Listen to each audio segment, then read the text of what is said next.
Good morning, Dave Weiss here with the amokarts.com video blog. I just wanted to share something today, and this is going to sound a little egocentric, so you've got to work with me.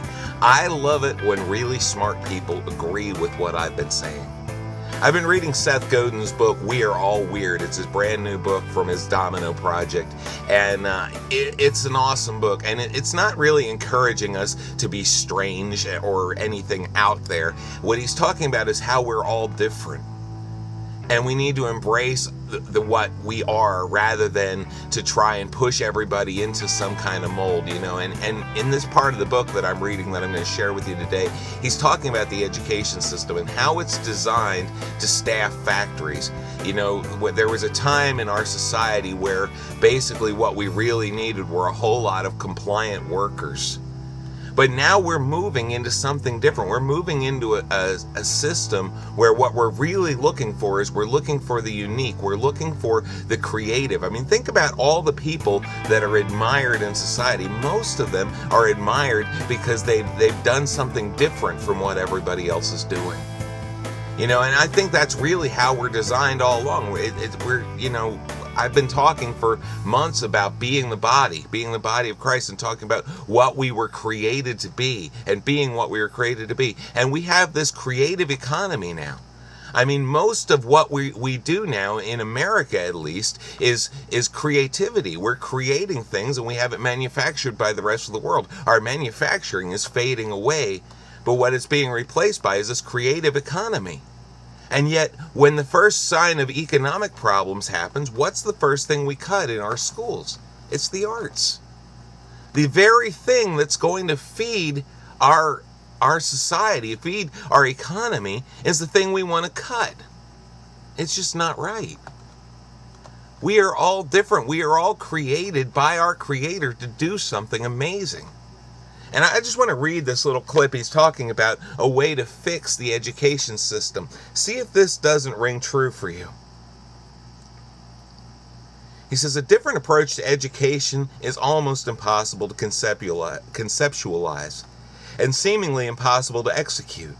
The simple alternative to our broken system of education is to embrace the weird, to abandon normal, to acknowledge that our factories don't need so many cogs, so many compliant workers, so many people willing to work cheap. It's simple, but it's not easy. It's not easy because we can't process weird. We can't mass produce students when we have to work with them one at a time or in like-minded groups. We can't test these kids into compliance, and thus we can't have a reliable, process-oriented factory mindset for the business of education. No, it's not easy at all. When we consider whom we pay the most, whom we seek to hire, whom we applaud, follow, and emulate, these grown-ups are the outliers, the weird ones. Did they get where they were? Did they get there by being normal students in school and then magically transform themselves into Yo-Yo Ma or Richard Branson? Hardly. The stories of so many outliers are remarkably familiar. They didn't like the conformity forced on them by school, struggled, suffered, survived, and now they're revered. What happens if our schools and the people who run them and fund them stop seeing the mass and start looking for the weird? What if they acknowledge that more compliance doesn't make a better school, but merely makes one that's easier to run? My proposed solution is simple. Don't waste a lot of time and money pushing kids in directions they don't want to go. Instead, find out what weirdness they excel at and encourage them to do that. Then get out of the way. I mean, I think Seth Godin has a really unique way of saying things. But isn't that really what we're talking about here all the time? We're talking about this idea that you were created by God to do something special, to do something unique. We're created as the body of Christ. There are people created to do all kinds of different things, because there are all kinds of different things that need to be done. Now, I don't know if we'll ever change the way the school system works, but I do know this. In your heart, you know that you've got a gift. You know that you've got something different and unique about you that sets you apart from everybody else. Don't squelch that. I mean, as long as it's God-honoring. Obviously, if it's something evil, get rid of it. But if it's something God-honoring, if it's something unique, a gift, a talent, Something that maybe you can't see how it can be used, but it can be. Your gifts, your talents, your abilities were given to you by God to be used in a very special and unique way to make a real difference in this world.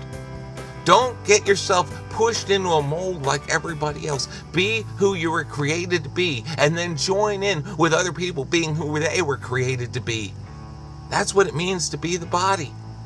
When we take our uniqueness, the things that God gave us to make us do great things, and He puts them together and makes us the body of Christ. And if we all do what we're the best at and come alongside of everybody else and support them as they do what they're the best at, we can change this world. Guys, it is possible. It's what my presentation, Be the Body, is all about. I'd love to share that with you. But I'm not really here to pitch that today. I'm just here to say, be who God created you to be. Be the best you can be. And do it to His glory. And you will do things that are amazing. God bless.